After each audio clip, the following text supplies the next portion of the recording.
Sophie had always been a night owl, but tonight was different. She couldn't shake the feeling that she was being watched.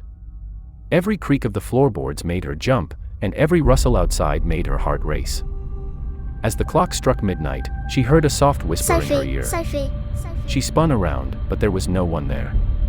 She tried to brush it off as her imagination, but then she heard it again. Sophie. As the clock struck midnight, she heard a soft whisper in her ear. She spun around, but there was no one there. She tried to brush it off as her imagination, but then she heard it again. Sophie.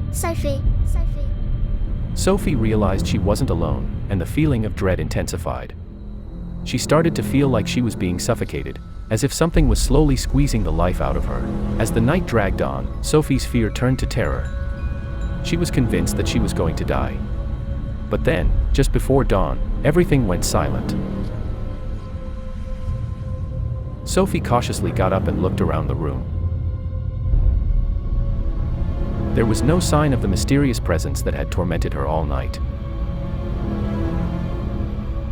She breathed a sigh of relief, thinking it was all over. But just as she turned to leave the room, she heard a whisper once again. Sophie. It was the same voice, but this time it was louder, more insistent. It was calling her name. Sophie knew then that she would never be truly alone again. Something had latched onto her, and she would carry the terror with her forever.